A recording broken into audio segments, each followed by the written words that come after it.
ये जो मैं न्यूज आज लेकर आया हूँ ये लॉन्ग टर्म इन्वेस्टमेंट के पॉइंट ऑफ व्यू से ज्यादा काम की है और आज न्यूज का सिलसिला शुरू करते हैं। सबसे पहली न्यूज है वो जियो फाइनेंशियल सर्विसेज से रिलेटेड है। जियो फाइनेंशियल सर्विसेज ने ब्लैक रॉक फाइनेंशियल मैनेजमेंट के साथ सेबी को पेपर्स फाइल कर दिए हैं कि अब वो म्यूचुअल फंड के बिजनेस में उतरना है इंडिया में। तो ऐसा है कि अंबानी साहब कोई बिजनेस नहीं छोड़ रहा है, चाहे वो कपड़ों का हो, चाहे वो पैसों का हो, चाहे मोबाइल फोन का हो, चाहे वो खाने पीने का हो। कपड़ों में उनका ट्रेंड्स है, मोबाइल फोन में जियो है, खाने पीने के लिए रिलायंस स्मार्ट है और अब म्यूचुअल फंड में जियो फाइनेंशियल सर्विसेज भी हैं। क्या है Jio financial services and BlackRock, a leading global asset management company, entered into a strategic agreement to form a 50-50 joint venture named Jio BlackRock in July. तो जुलाई 2023 की बात है। जियो फाइनेंशियल सर्विसेज ने और ब्लैक रॉक जो एक leading global asset management company है, उन्होंने एक ज्वाइंट वेंचर किया 50-50 की हिस्सेदारी में और उस कंपनी का नाम किया जियो ब्लैक रॉक, जो कि इंडिया में म्यूचुअल फंड या पैसे एसेट मैनेजमेंट का काम करेगी।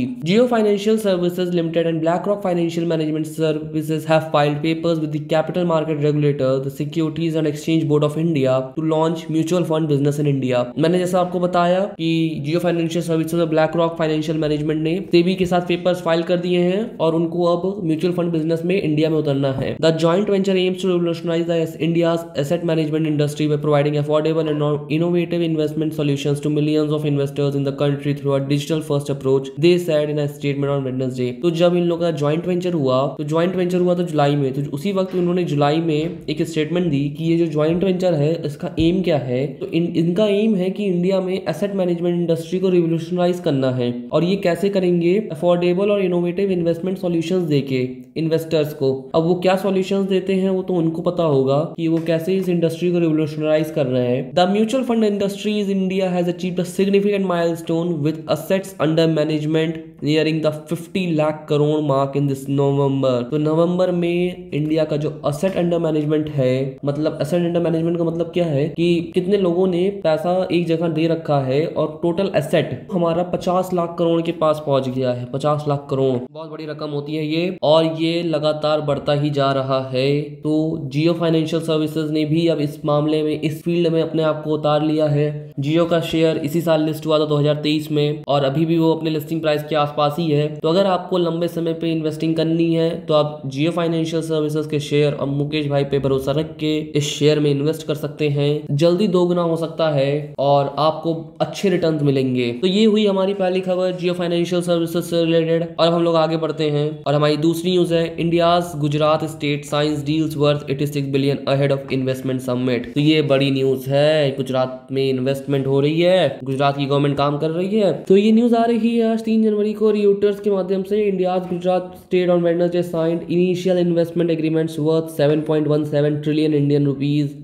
with 58 companies operating in sectors such as energy, oil, gas and chemicals, its government said। कौन से सेक्टर में काम किया अभी किया? एनर्जी, ऑयल और गैस एंड केमिकल्स में। सब फ्यूचरिस्टिक सेक्टर है, कभी बंद नहीं होने वाले। हर चीज चलाने के लिए एनर्जी चाहिए, अब वो चाहे इलेक्ट्रिक के फॉर्म में हो, चाहे ऑयल एंड गैस के फॉर्म में हो या केमिकल के फॉर्म में हो। हमारी बैटरियों में तो केमिकल पड़ता ही है। बहुत फ्यूचरिस्टिक और विजनरी मुझे लग रहा है ये डील्स हुई है कंपनियों के साथ, और कितने समय में ये कंपनियां क्या डील हुई है, क्या इनका काम रहेगा करना, और गुजरात में कितनी डेवलपमेंट होगी वो तो वक्त ही बताएगा। The home state of prime minister Narendra Modi, Gujarat has been signing these agreements ahead of its biennial vibrant Gujarat global summit which is scheduled to take place in state capital Gandhinagar from January 10 to January 12। तो गुजरात में अभी क्या होने वाला है, एक biennial vibrant Gujarat global summit होने वाला है। उस ग्लोबल समिट से पहले वहां की सरकार ने ये सारे एग्रीमेंट साइन कर लिए हैं। मेमोरेंडम ऑफ अंडरस्टैंडिंग बेसिकली एक साइन किया है, लोगों कंपनी के साथ डील हुई है। अभी उसके बाद उन लोग आगे और उसमें देखेंगे कि और क्या कर सकते हैं और कौन कौन से क्लॉजेस बनाने हैं, क्या क्या इन्वेस्टमेंट करनी है, किस फील्ड में डेवलपमेंट करना है। तो ये सब काम हो रहा है। गुजरात में ग्लोबल समिट जो है वो 10 जनवरी से 12 जनवरी के बीच में रहेगा, जहां पे दुनिया भर के इन्वेस्टर्स आएंगे, दुनिया भर की कंपनियों के ऑनर्स आएंगे और गुजरात में अपने लिए इन्वेस्टमेंट अपॉर्चुनिटीज ढूंढेंगे। The companies that signed the pact included NTPC renewable energy limited, बहुत इंपॉर्टेंट चीज है ये, NTPC renewable energy limited which proposed an investment of 900 billion Indian rupees to create 15 gigawatt renewable energy parks and projects to meet the agriculture sector's power needs. So NTPC Renewable Energy Limited क्या कर रहा है, 15 gigawatt का renewable energy park and project बना रहा है, energy park बना रहा है to meet the agricultural sector power needs and a senior industries department official said. NTPC also proposed a further investment of 700 billion Indian rupees for fuel cell electric vehicle mobility, hydrogen blending with natural gas, production of green chemicals such as ammonia and methanol, and 5 gigawatt hydrogen based energy storage projects, the officials added. NTPC ने national thermal power corporation जो है India का, उसकी renewable energy limited जो उसकी subsidiary है, वो तो पहले एक 15 गीगावाट का रिन्यूएबल एनर्जी पार्क बनाएगी। उन लोग एडिशनल एक 700 बिलियन इंडियन रुपीस का fuel cell electric vehicle mobility, तो जो आजकल इलेक्ट्रिकल व्हीकल्स आ रही है ना, उनमें जो लगने वाला फ्यूल सेल है उसको बनाने का प्लांट लगाएंगे, हाइड्रोजन ब्लेंडिंग करेंगे नेचुरल गैस के साथ, production of green chemicals such as ammonia. Green chemicals से यहाँ मतलब है जो पर्यावरण में दूषित ना करते हो और पर्यावरण को साफ रखते हो, उन केमिकल्स को प्रोड्यूस करने की बात चल रही है। अमोनिया मेथनॉल के साथ उनको प्रोड्यूस करेंगे। और एक 5 गीगावाट का hydrogen based energy storage project रहेगा। बहुत बड़ा प्रोजेक्ट है और जब होगा तो गुजरात कहाँ पहुंच जाएगा और हमारे शेयर्स अगर एनटीपीसी के लेंगे हम तो कहाँ पहुंच जाएंगे। Torrent power similarly signed an agreement to invest 474 billion Indian rupees to create solar power projects with 3,450 megawatt and 7,000 megawatt capacity, green hydrogen and ammonia manufacturing plants, distribution network in cities including Ahmedabad and Surat. तो Torrent power ने भी एक ऐसा ही plan sign किया है। वो गुजरात में 474 billion Indian rupees को इन्वेस्ट करेगा और इससे वो सोलर पावर प्रोजेक्ट्स बनाएगा। ग्रीन हाइड्रोजन और अमोनिया का मैन्युफैक्चरिंग प्लांट भी लगा रहा है। ट्रांसपोर्टेशन के लिए डिस्ट्रीब्यूशन नेटवर्क तैयार करेगा अहमदाबाद और सूरत में। The summit expected draw record number of foreign domestic investors to the western state this month is what is being seen big push to promote investment in the South Asian nation just months ahead of the national election where he will seek a third term. तो जो गुजरात में हम लोग का global summit होने वाला है, उसके अंदर उम्मीद की जा रही है कि देश विदेश से बहुत सारे इन्वेस्टर्स आएंगे और गुजरात में जाएंगे, गुजरात में इन्वेस्टमेंट का अपॉर्चुनिटी देखेंगे। और ये मोदी जी का एक बहुत बड़ा प्लान है कि साउथ एशियन नेशन इंडिया में इन्वेस्टमेंट हो, गुजरात में इन्वेस्टमेंट हो, जिससे कि उन्हें नेशनल इलेक्शन में बेनिफिट मिले। आज हमारे पास तीसरी न्यूज अब आ रही है वोडाफोन आइडिया की। तो कल परसों में एक मार्केट में एक न्यूज चल रही थी कि क्या गवर्नमेंट अपना 33% स्टेक जो वोडाफोन आइडिया में है वो क्या एलन मस्क की कंपनी स्टारलिंक को बेचेगी। तो आज वोडाफोन आइडिया ने क्लैरिफिकेशन किया है कि ऐसा कोई बातचीत नहीं चल रहा है कि गवर्नमेंट उनके स्टेक्स एलन मस्क की कंपनी स्टारलिंक को बेच रही है ताकि इंडिया में भी सैटेलाइट इंटरनेट जैसी सुविधाएं आ सकें। तो इसमें क्या कहना है, India's Vodafone Idea is not in talks to tie up with billionaire Elon Musk satellite internet company Starlink the telecom operator said on Tuesday. तो टेलीकॉम ऑपरेटर ने कल ही कह दिया था कि एलन मस्क की कंपनी के साथ उनका कोई अभी डील नहीं चल रहा है। Dashing hopes of a revival in the डेप्ट ridden company that had sent it stocks soaring. तो लोगों ने उम्मीद लगाई थी, मैंने खुद कल उम्मीद लगा ली थी। मैं कल 16 रुपये 90 पैसे पे शेयर्स खरीदने वाला था वोडाफोन आइडिया के, नहीं खरीदा था। मैं सोच रहा थोड़ा न्यूज कंफर्म हो जानी चाहिए, आज नहीं हुई कंफर्म, आज मना ही कर दिया गया और आज शेयर भी गिर गया था, 16 रुपए के आसपास आ गया है। मेरे अच्छे खासे पैसे बच गए लॉस होते हुए। मैं तो 1000 क्वांटिटी सोच रहा था, मेरा 1000 रुपए का तो लॉस हो ही गया होता, पर कोई नहीं। The clarification came after Vodafone idea stock surge in the past 2 sessions on what business magazine business world said were market betting that Musk was looking to buy a stake in the company to help Starlink India। क्या हुआ था, ये खबर आई कि Elon Musk India में Vodafone के shares खरीद रहे हैं जिससे कि स्टारलिंक को इंडिया में इंटर कराया जा सके। और एक ऐसी न्यूज़ आई थी कि एक मैगजीन है बिजनेस वर्ल्ड नाम की, उसमें ऐसा कुछ न्यूज़ छपा था, पर ये ऐसा कुछ है नहीं। और इसका क्लैरिफिकेशन कल हमें वोडाफोन आइडिया के कंपनी से मिल गया। The clarification came after Vodafone Idea's stock surged in the past 2 sessions on what business magazine Business World said were market betting that Musk was looking to buy a stake in the company to help Starlink in India। वही मैंने आपको बताया।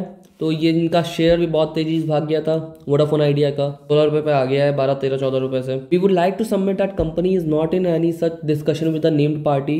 We are not aware of the basis of the said news Vodafone Idea said in a statement Tuesday। तो Vodafone Idea का कहना है कि उनको कोई अंदाजा नहीं है ऐसी न्यूज़ क्यों बाहर आई कि वो एलन मस्क की कंपनी के साथ स्टारलिंक के साथ उनकी कोई डील हो रही है, उनको इस बारे में कोई जानकारी नहीं है। The business world report was published on Friday after Vodafone idea share surge 21%। The stock jumped another 6% on Monday, rounding out it's busiest session about 2 years। Business world की रिपोर्ट जो आई थी वो फ्राइडे को आई थी, उसके एक दिन पहले वोडाफोन आइडिया का शेयर 21% जंप कर गया था और मंडे को ये शेयर 6% और जंप कर गया। कल जब ये न्यूज आ गई ऐसा कोई डील नहीं हो रहा है एलन मस्क की कंपनी के साथ, तो आज शेयर में थोड़ी गिरावट थी। जिन लोगों ने शायद इस न्यूज की वजह से खरीदा होगा उन्होंने बेच दिया होगा, तो मैं भी कल खरीदा होता तो मैं भी आज बेच देता। More over the Indian government owns roughly a third of Vodafone Idea after it converted into equity all the dues of the company owned by using Airwaves and Spectrum। तो इंडियन गवर्नमेंट के पास उसका एक तिहाई हिस्सा है जो कि उसने मार्च 2023 में लिया था उस कंपनी से, क्योंकि कंपनी का लोन जो था, जो कंपनी वोडाफोन आइडिया का लोन था उसको सारा इक्विटी में कन्वर्ट कर दिया गया था। इसके ऊपर कल हमारा एक वीडियो है यूट्यूब चैनल पे पड़ा हुआ है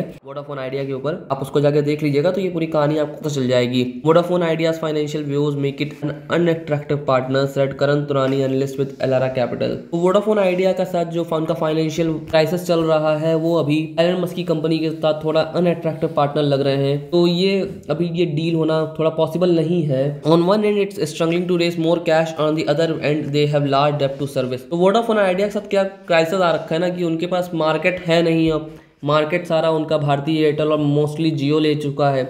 नए कस्टमर्स आ नहीं रहे हैं, पैसे की दिक्कत उनको हो रही है, नया पैसा आ नहीं रहा है और पुराना इतना कर्ज हो रखा है कि अब उसको चुकाया कैसे जाए। अगर एलन मस्क की कंपनी के साथ टाइप करती तो ये उनके लिए अच्छी बात होती, उनकी प्रॉब्लम्स लगभग आधी खत्म ही हो जाती, आधी क्या मुझे लगता है पूरी खत्म हो जाती, बट अब ऐसा कोई न्यूज़ तो है नहीं, देखते हैं क्या होता है आगे। While Vodafone Idea does not have a satellite company, Bharti backed 1/1 Reliance Jio satellite communications have regulatory clearance to operate in India. अगर हम सैटेलाइट इंटरनेट की बात करें तो वोडाफोन आइडिया के पास अभी कोई ऐसा सैटेलाइट कंपनी नहीं है, लेकिन हमारे जो बाकी दोनों मेजर प्लेयर्स हैं इंडिया में, रिलायंस जियो और भारती एयरटेल, उनके पास उनकी खुद की सैटेलाइट कंपनी है। जैसे भारती की एक OneWeb सैटेलाइट कंपनी है और रिलायंस जियो के पास सैटेलाइट कम्युनिकेशंस का रेगुलेटरी क्लियरेंस है कि वो इंडिया में इंटरनेट को सैटेलाइट से ऑपरेट कर सकते हैं। आज के लिए बस इतना ही, और अगर आपको ये न्यूज़ पसंद आई हो तो आप प्लीज़ मेरे चैनल को लाइक करें, मेरे वीडियो को लाइक करें और चैनल को सब्सक्राइब करें। जय हिंद।